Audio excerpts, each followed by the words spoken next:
Ladies and gentlemen, welcome to Chronicles of Hollywood History, past, present, and future.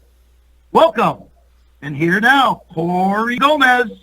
Hello, everyone, and welcome to our special Friday the 13th episode. It's only fitting on Friday the 13th. You're listening to the man who's played Jason more times than anyone, but he's also done a lot of other things. I am joined today by Mr. Kane Hodder. Thank you so much for joining me today. Hey, my pleasure. Happy to be here. How'd you get started? You started off mostly like stunt work. How'd you get started in the business? Well, I mean, very slowly, honestly.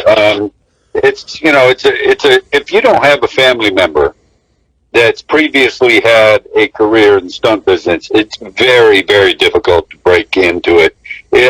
I think in a lot of ways it's harder than acting, because with acting, at least there is an auditioning process, and you could possibly get a job based on your audition, even if you're not known. But with stunts, you don't get hired unless you are known. And how do you get known if you can't get hired?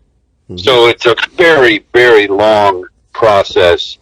If you don't have, like I said, a previous family member, that always helps, just because if your name is known in the stunt business, people will look at you sooner than they would look at someone else. So it's just a long process.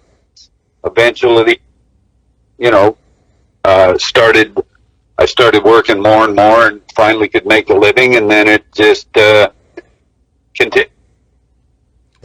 You did some stunt work for Canon Films. You were in with my man there, Michael Dudikoff. You had American Ninja 2 and Avenging Force, all kind of back-to-back there. Any memories of working with those?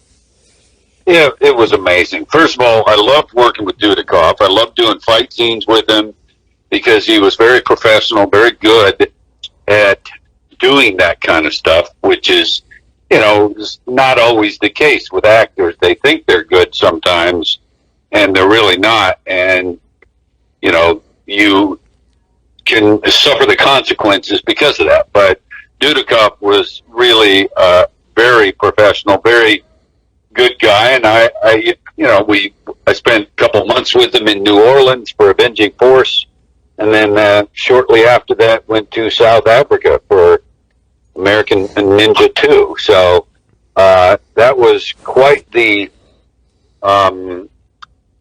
year of traveling and doing stunts, because working in South Africa was just amazing. And there was a stunt coordinator named B.J. Davis that was doing all those movies, and he kept bringing me on to do stuff, and I was very happy to be there. Not only did you work with Dudikoff on those two, you worked with the late Steve James, was in both of those as well. Exactly, and he was also a pleasure. So having two actors like that were such great guys and very good at doing fight scenes, it was just a pleasure to fight with them. I mean, they both had stunt doubles for some of the stuff, but they did so much of it themselves. It was really nice. Did you like doing a lot of the stuff because before the horror, you did the action in the beginning there. Did you like doing action movie stunts a lot? Oh, yeah. That's all I figured I would do, really.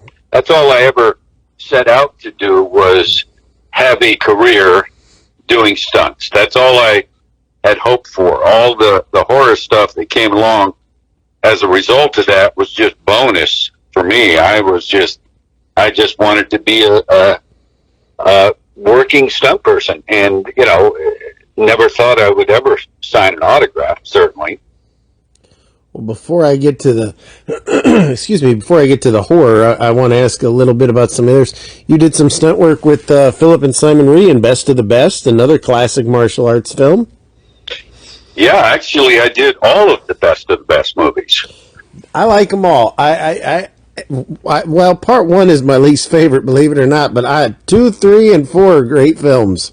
Yeah, I mean, again, it seems like I'm avoiding talking poorly about anyone, but the Rhees were just like Dudikoff and Steve James, very professional and great great to do fight scenes with, I'll tell you, because, I don't mean to belabor the fact that it's nice to do a fight scene with an actor that's competent, but I just can't tell you how much easier and more enjoyable it makes the job when somebody is like that. And I loved every time I did a Best of the Best movie. I had a great time.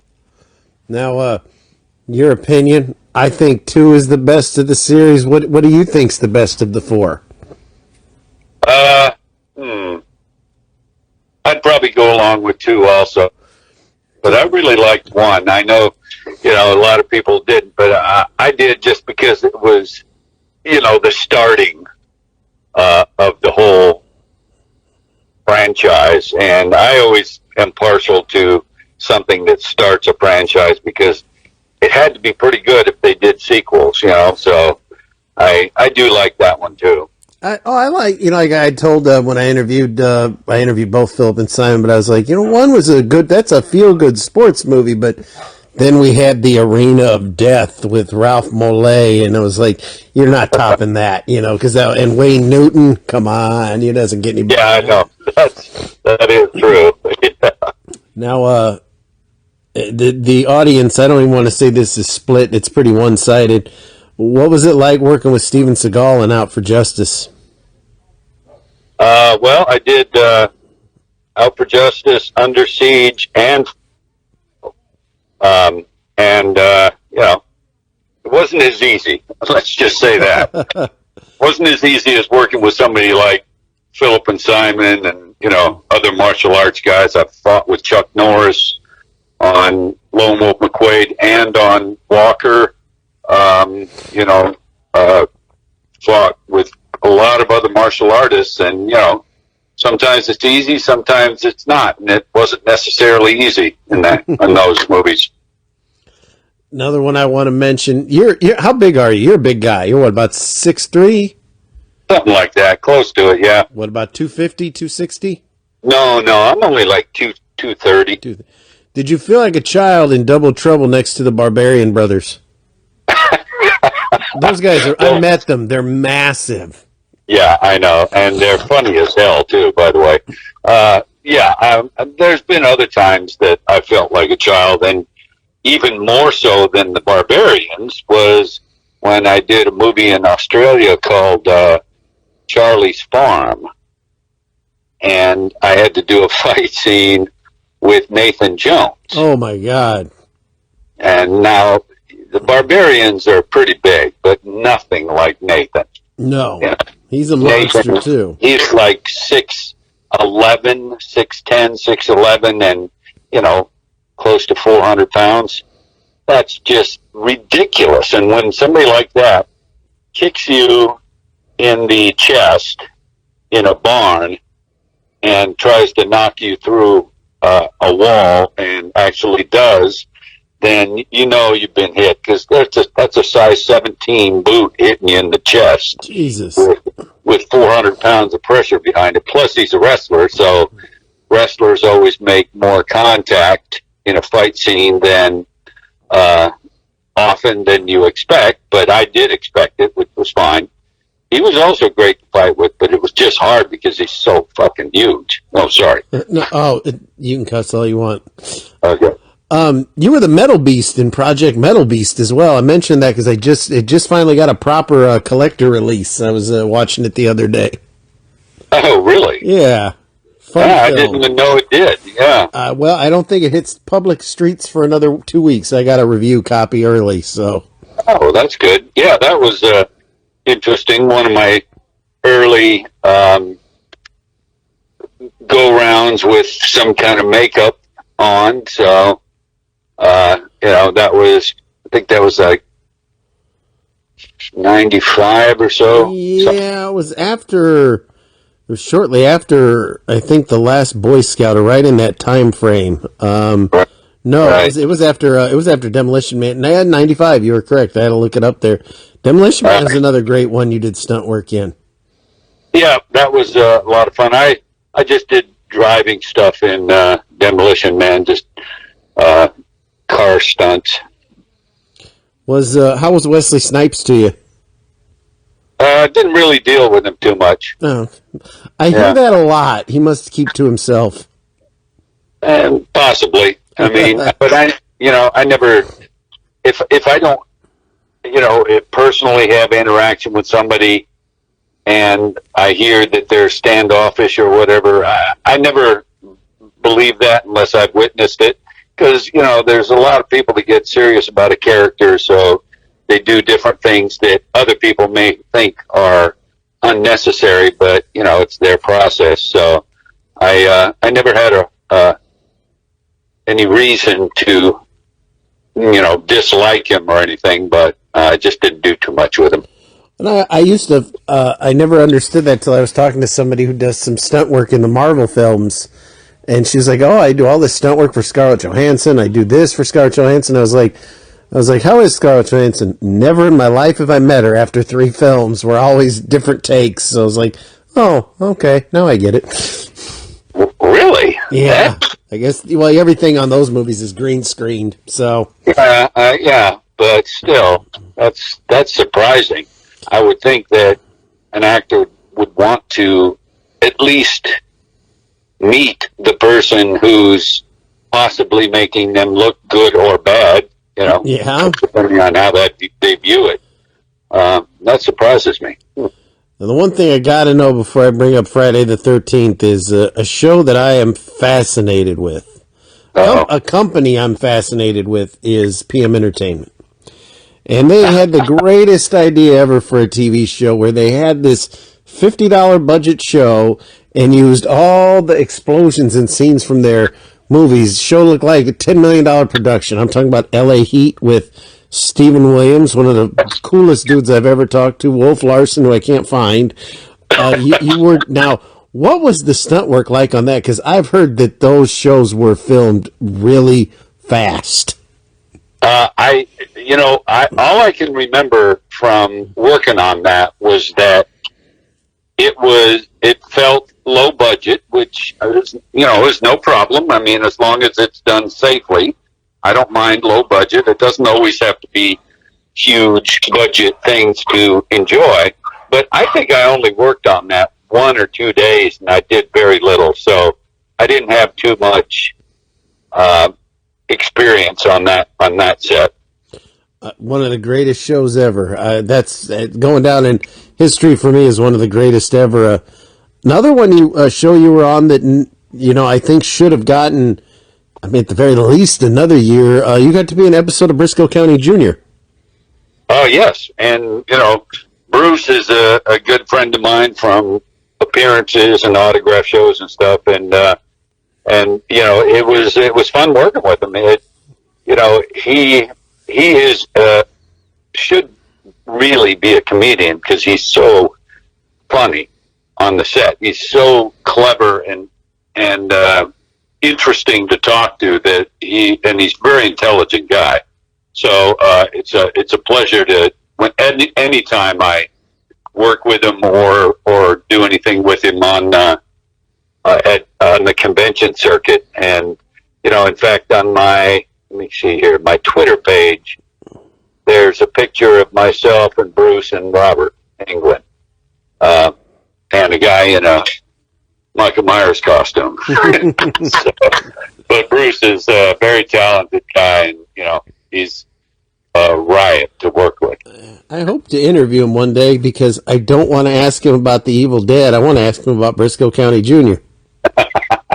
Evil Dead, I think he's been asked so many times he probably cringes when he hears the words. Yeah, well, that's possible, but that's what put him on the map. So I don't think he should ignore it too much. Now, you're of course known as Jason. My son has a hockey mask actually my son has your hockey mask, CJ Graham, and Tom Morgan. So he has all 3 hockey masks mounted in his wall. I loved Friday the 13th 7, the new blood. I like all the Friday the 13th, to be honest with you. That's the true case of a series that did not change the formula except for 9, which I also liked. How did that part of Jason, which is what you're so iconically known for, how did that come about? It was all John Beekler. He died recently, last couple of years, and I credit him as having given me the part because we did a movie called Prison. Good movie. Yeah, which with Viggo Mortensen and Rennie Harlan, and I was the stunt coordinator on it. And toward the end, John asked me if I had ever been in heavy prosthetics before, and I said, not really. I've done a couple little things, but he said, would you want to play this character that comes out of the ground strapped to an electric chair at the end of the movie? And I said, sure. He said, it's going to probably be 3.5, 4 hours of makeup, gluing stuff on you. And I said, no problem. You know, I mean, that's why it's good to ask a stunt person, because we're often more accustomed to being uncomfortable. And I loved the whole idea of that whole process of the makeup and everything. And he enjoyed how I used the makeup. I only was in the makeup for 2 days on the movie, but the following year, he was hired to direct Friday the 13th, Part 7, and said, look, nobody has ever claimed the role, so it's still up for grabs. And he said he told Paramount that he wanted me to play Jason, and they were like, who is he? We'd never heard of him. John was like, well, it doesn't matter. Just trust me that he'll do a good job portraying the character. And he had to fight and fight and fight and finally won. And that's how I did it the first time. And then based on that performance, Rob Hedden, the following year, was hired to direct Part 8, said, I like that last guy's performance, so let's have him back. And, you know, I did that for 4 in a row, so I felt very fortunate. But it was all because of John Beekler. When you had I know without the hockey mask, you're in the full Jason face. Do you have to have that full face makeup on the entire time, even with the hockey mask on, when you do those? Yes, I did. In Part 7, anyway. I had to have the 3.5 hour makeup every day that I worked, which was, you know, pretty much every day of the shooting. And, you know, so even though the hockey mask is on, you can see the teeth and the rotted cheek and everything on the one side where the hockey mask is broken away, so that you can still see the makeup working with the hockey mask on. So John was insistent that we do the makeup every day, and, you know, whether it was necessary or not, it was his decision, and I went with it. And, you know, so after a couple months of doing that, by the time I got on the set after the makeup process, I was ready to do some violent shit. So it probably helped my performance. Did you, what'd you think of being in that? That was the first one which that I liked, but that was when they were kind of doing the whole role of, let's combine Jason with what's hot. And, you know, you had the Carrie type telekinesis girl and all that. Right. I thought it was fine. I don't think I've ever heard a complaint about it. At first, you had seen the other Friday the 13th beforehand, I assume. Oh yeah, I was always a fan of the movies. So just put yourself in my place, where you're a fan of a character for 6 films, and then you're suddenly in the position that you are going to be playing that character. It was surreal at first that, wait a minute, this can't be actually happening. I love this character now. I'm going to be him. Mm-hmm. So it just was incredible to me. And, you know, so I already knew all the history of the character from the previous film. So, I mean, I think that certainly can't hurt the performance when you know everything else Jason has ever done. And I don't know if you know this, but in 1975, I didn't even get into the Screen Actors Guild until 77. But in 1975, I was going to a stunt school in Santa Monica and trying to learn stunts so I could try and get in the business. And one of the guys that was more advanced than me was Tom Morgan. And there was only like 8 students in the stunt school. And I think it's just so bizarre that two of us would go on to play the same character later in our careers. He got screwed though. He was the fake Jason. I know. Great guy. I talked to him last month. Great guy, but it's like, you were the fake Jason. Even he was like, yeah, I know. Yeah. And I make sure he always knows that too. When we're at conventions, and I say, "Hey, Jay, look at all these Jasons and a fake one too." Because CJ will be around, and some other. He's a great guy. Both great guys. CJ's a good buddy of mine. One of my better friends on the circuit.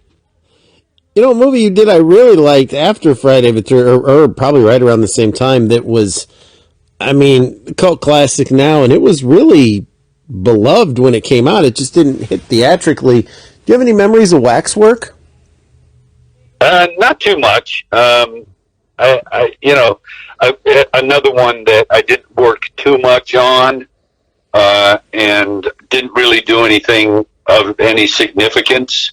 I was happy to be part of it, but didn't really do too much. One that Fangoria, and I remember I used to be an avid Fangoria reader when I was in junior high and high school. A movie that I had to read about for probably 2 years straight, all these good gore pictures, was The Horror Show.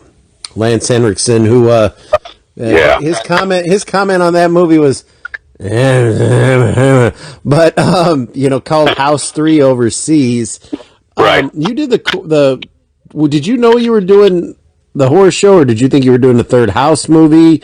Do you have any it was always called The Horror Show. It always was. Okay. That's what I always knew it was. I didn't know it was House 3 until years later. Yeah.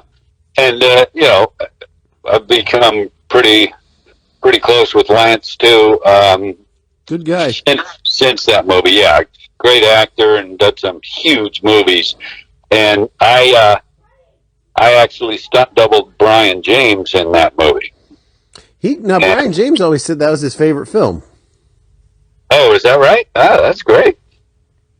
And Lance tells a story, which I find entertaining, when he'll say, "Yeah, I worked with Kane on The Horror Show," and he'll say, "There was a scene that I did with Kane where he was standing there and pointing at me and looking me right in the eyes."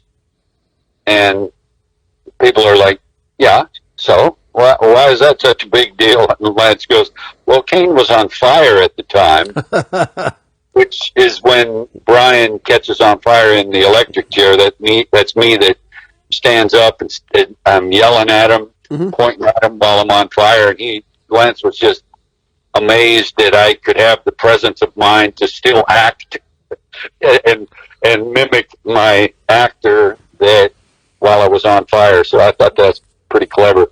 Well, and years earlier, you had gotten burned in a fire stunt, hadn't you? Yes, I had. In my first year, within 7 months after getting into the Screen Actors Guild, I did a fire stunt incorrectly and got burned very badly and almost died from it, and decided maybe I shouldn't do fire stunts anymore, but that didn't last long. And so I was just going to ask, why'd you do another one? I did many more. I don't know. I always loved doing them because it's a stunt that even a large percentage of stunt people don't do, because it's such a specialized thing that not many. I'd like to know the percentage of professional stunt people that do full engulf fire burns. And I bet you it's very low because it's such a specialized thing, and it's all about your safety, people. And I just always liked doing it because of that. It's a great looking stunt.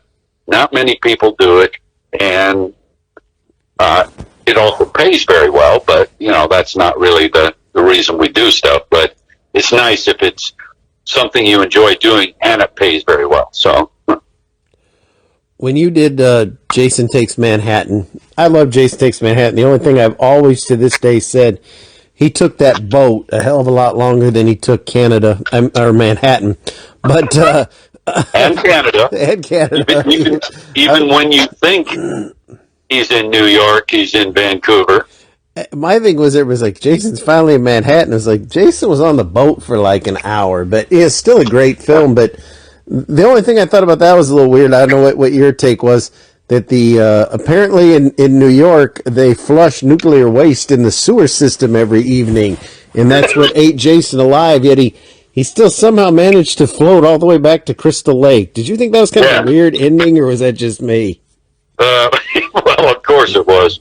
And, most people don't know that about New York City and the toxic waste. So they revealed something there, didn't they? That's why the alligators are big. That's right. That's all I could think of. That was a great film. That had a lot of really, really good kills in it, too. Yeah. Boy, you're bringing up some stuff that I don't even think about. Well, you're gonna hear something that you probably don't hear from a lot of people. One of my favorite Friday the 13th movies is Part 9. Wow. I love Part 9. Stephen Williams was awesome, as Creighton Duke and hopping bodies and normally I don't like. And now one of the reasons Halloween's so low on my list is because they kept tinkering and changing things as they went. Where this was the only Jason that was a little more different. When you first read the script of that, what did you think about hopping out of different bodies and having to be reborn? And you could see like hints of the Evil Dead in there. And did you were you kind of nervous at first, like what the hell is this? Or I was a little bit nervous, and just the same way I was when I read the script for Jason X. Same type of thing, thinking, boy, I hope this isn't too much of a departure for the audience, but a lot of people love that movie too. It was fun. My idea when we first started talking, having script read-throughs and stuff, was that with the body hopping, I thought it would be very interesting, and I still think this would have been an interesting thing to do, to have whichever actor had the evil of Jason within them. Okay? Mm-hmm. There were several people that had that, several characters. I thought it would be interesting from a viewer standpoint that even if it looks like somebody else, if they did some kind of movement, subtle thing that I do as the character, I think it would be cool to see that. Oh, that still looked like Kane a little bit there because he or she did this or whatever, something just subtle to where it's still the character looks different, but you could still tell the evil of Jason was there. Mm-hmm. And none of the actors thought that was worth doing, so I was shot down immediately, which surprised me because I've done that with my third movie as that character. I think I would have listened at least to suggestions instead of having the attitude of, well, my Jason wouldn't do that. Yeah. And that's it. That's literally what I was told by one actor. Yeah, my Jason wouldn't do that. Wow. Well, so I don't know. I just thought it'd be kind of cool, but no. What did you think of the film overall? Did you think it was fun, or did you think it was more like shouldn't have been done that way? It isn't my number one favorite, but it certainly was an attempt at doing something different other than the same old stuff. So I applaud the ingenuity of the script and stuff, and KNB did some amazing effects work. It was tough for me because the makeup was such that I really couldn't take the hockey mask off between shots like I was used to. Mm-hmm. You do something strenuous and get out of breath. When they cut, it's nice to take the mask off and get a little more air. Mm-hmm. It was built into the makeup, so I couldn't really do that. I could do it, once in a while with a process of having it removed, but it wasn't something I could just put off and on. So very, very tough to work in. The Freddy glove pulling Jason down at the very end, pulling him to hell. Yeah. That was not meant to be the final film. That was just kind of a little nod to the fans, wasn't it? Yes. Okay, I don't think these films will ever end in any case. So Probably not. Yeah. Why should they? Right. Now, Jason 10. I like Jason 10. I think I saw a bootleg of Jason 10 about a year and a half before it played in the theater because it sat on the shelf for so long for some reason. Why did they take him into space? I mean, I didn't hate the movie. It was just it was like painting themselves into a corner. It's like, okay, now we're in the future and we're in space. We're kind of screwed here. Yeah, I know. I was a little hesitant when I first read it, but then I thought, well, I mean, I guess it doesn't really matter where Jason is as long as he looks and acts the same. So that's what I attempted to do, and it was by far the biggest budget that we had on any of them, and much longer shooting schedule. We usually, part 7 and part 8 were shot, even 9, I think. Well, 7 and 8 were shot in 8 weeks. I think 9 was even like 6 weeks or 7. And then Jason X was 12 weeks. So a much more forgiving shooting schedule. And, it made for things to not be quite as stressed. Why didn't you do Freddy versus Jason? I don't know. Because I was called into New Line and had a lunch meeting with an executive at New Line who worked on the Friday movies. And this executive gave me script for Freddy versus Jason and said, we're finally doing this movie. So I assumed that meant I was doing it. When I'm given the script and told we're finally doing this, I thought, okay, great. And then in the intervening weeks, they hired a director that had other ideas. So they did not honor their verbal deal with me and just decided to replace me with somebody that was local in Vancouver. What do you think of Freddy versus Jason? I mean, it was fun for horror fans, but it was hard for me to enjoy it considering I thought I was doing it. It's one thing to get replaced. Nobody's guaranteed anything in this business. But when you're told you're doing it and then get replaced, that's much harder to deal with. And so, I watched it and then couldn't really enjoy it because of that, though. My review of it is I watched it.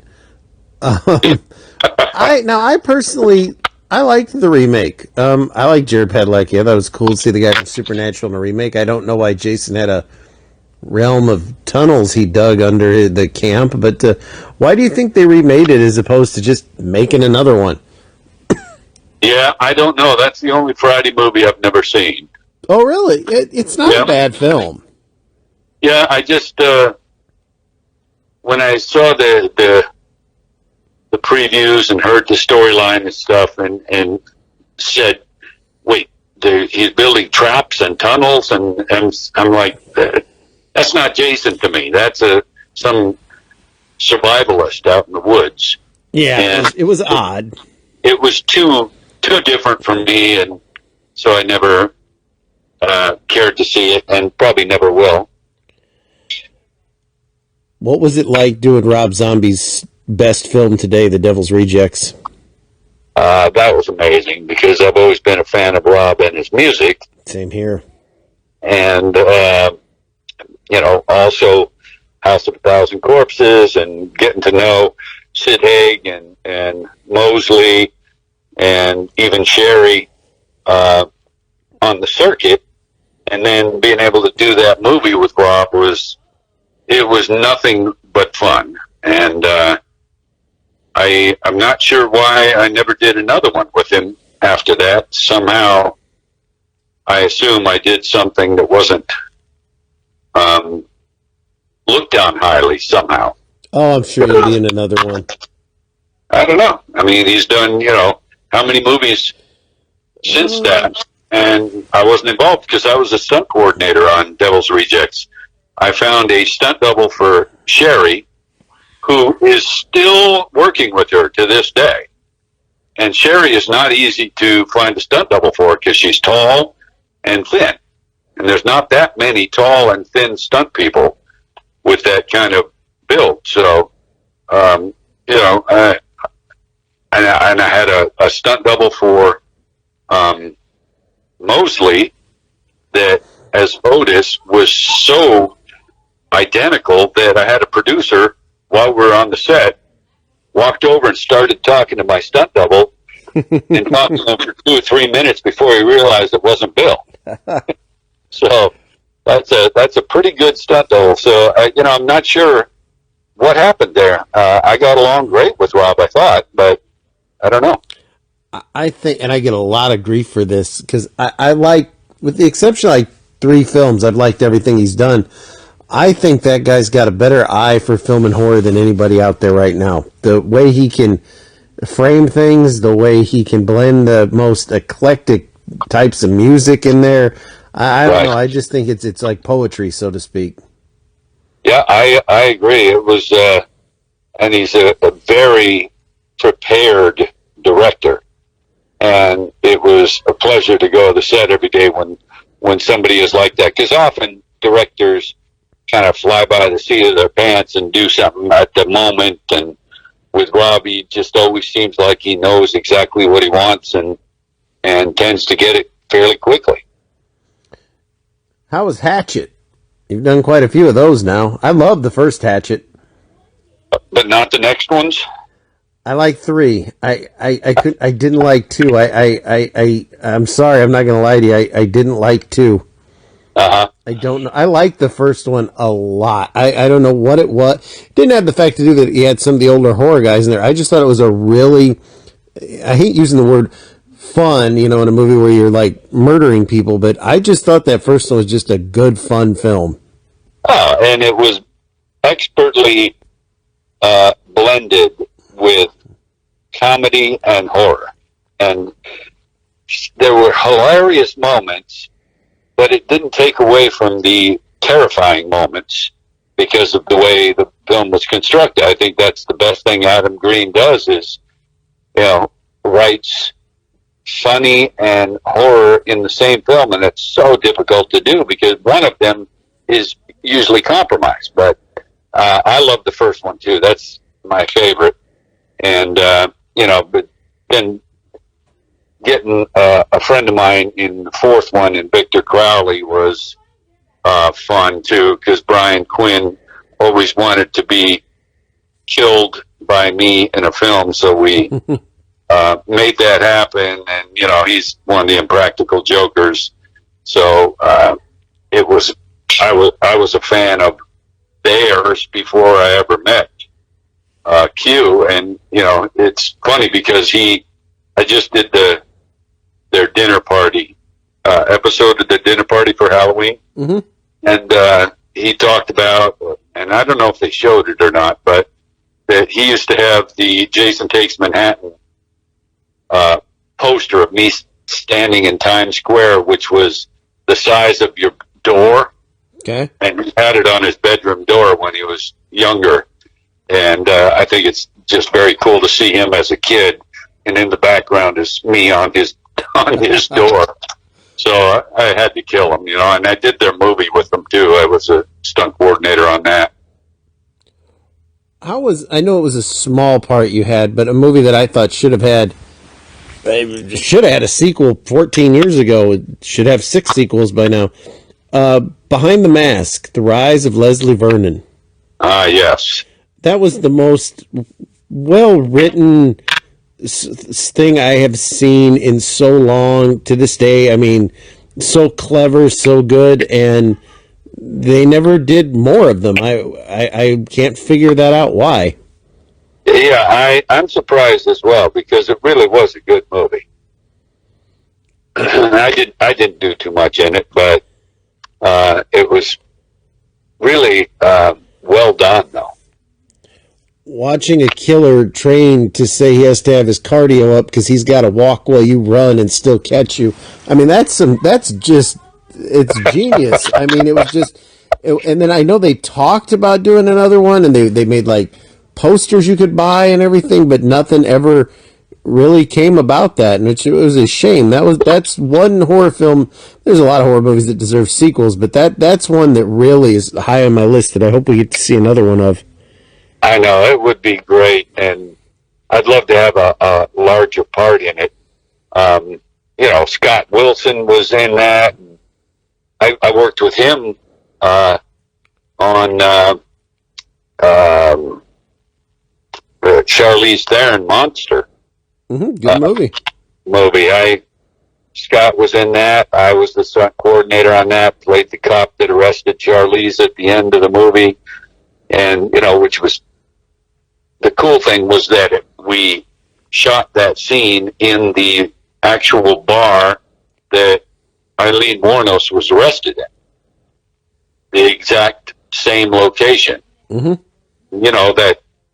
That director, Patty Jenkins, went on to some big stuff, directing Wonder Woman. But that was fun. But behind the mask, all I did was that shot at the Elm Street house. Yeah, just because they wanted a little fun thing in there, and I thought it was cool that I was at the Elm Street house, and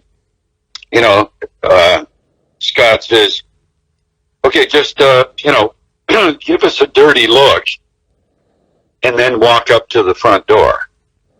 And so we roll the cameras, and I do my look to the camera as it's going by. I walk up to the front door, I open it, and I go in the house. And that's when I realized the production company did not have the interior of the house. And I walked in on somebody sitting in their recliner watching TV. And I walked in, and the guy said, "Yeah, what do you want?"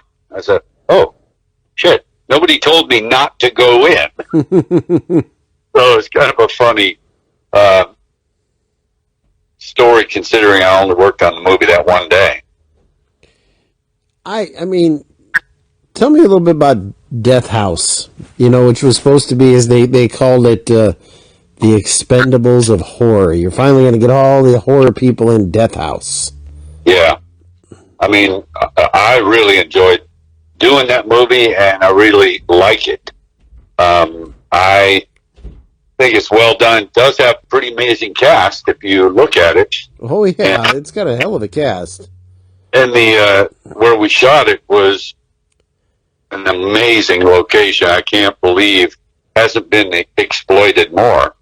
And I really, really enjoyed doing that movie. I mean, let's face it, I have one of the more prominent roles, so it's really kind of nice because of that. But I just enjoyed working with everybody involved. What do you think of the this is a two-part question. What do you think of the Friday the 13th lawsuit going on right now? Do you think it's ever going to end? I don't know. I hope it would, but who knows? I don't know I don't really have a side that I agree with, and I just wish it wouldn't continue. I wish they could resolve it so we could possibly do some more Friday-related stuff, Now, in that same sense, what do you think of these fan films, particularly those, the Never Hike Alone in the Snow? I mean, which have the budgets of some of the earlier films. They bring back Tommy Jarvis. Have you watched any of those? No, I haven't. I mean, they're very good, but I guess my question is, how is nobody suing these people?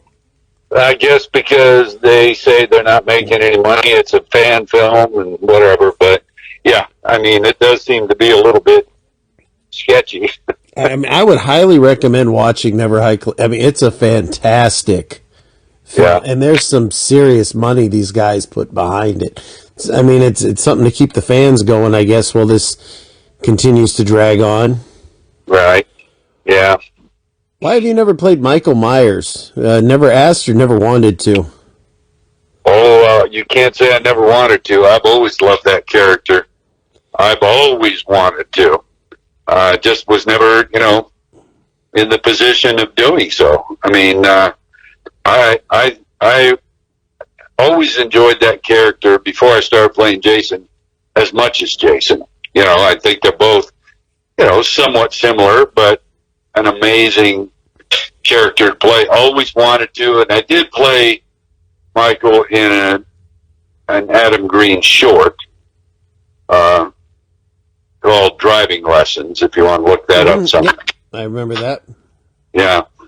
But yeah, I would love to play that character because, I did several shots as Leatherface, doubling RA, stunt doubling RA, so I had to do some shots as Leatherface in Chainsaw 3, and I did the one shot as Freddy in Jason Goes to Hell. So I need to do something as Michael in one of the films and make it official. Have the big 4 characters under my belt. That would be pretty amazing. Well, I think you'd make a good one because I thought Tyler Mane, when Rob Zombie cast him, was such a good choice because he's big. Michael Myers, unfortunately, it's always different. You have a skinny guy, a tall guy, a short guy. There's been no consistency in the series of who plays him, and I think that hurts a little bit. Just like there's no consistency in that mask. It changes from film to film. So right. But I thought the new Halloween that came out a year ago, that was very good, very well done. Yeah. I don't like the whole, okay, here's the sequel. Forget you ever saw 2, 3, 4, 5, 6, 7, and 8. It's like, well, you can't really do that. But then when you're watching it, it's like, because 3 is my favorite horror movie of all time, even though he's not in it. But it's like, I can forget 5, 6, 7, and 8, no problem, But to forget the mythology, that's a hard thing to ask of fans. Yeah. And your favorite one is 3. That's interesting. I think that's the greatest horror film ever made. Wow. I have some people agree with me after all these years, and I have some people that tell me I'm just completely insane. So that's a movie that there's never going to be an okay. I think that's always going to be I love it. It's garbage. I've never found an in-between fan with part 3. That's funny. If they would have just called it Season of the Witch, I think the public perspective of it would have been very, very different. Right. I take it you're not a huge fan of it? No, because I got used to the Michael character, I enjoyed watching that. So I guess because of that, I automatically discounted it and probably should watch it again. I bet I would enjoy it more than way back then. It's Tom Atkins drinking Miller Lite and dating a woman 30 years his senior. What? You can't go wrong with that. That's funny. I got to ask before you go, COVID, I know because you guys do so many conventions. Did that take a big hit for you guys this year? Oh, yeah. Huge. I mean, 2-3 weeks ago, I did my first convention of 2020 in Phoenix.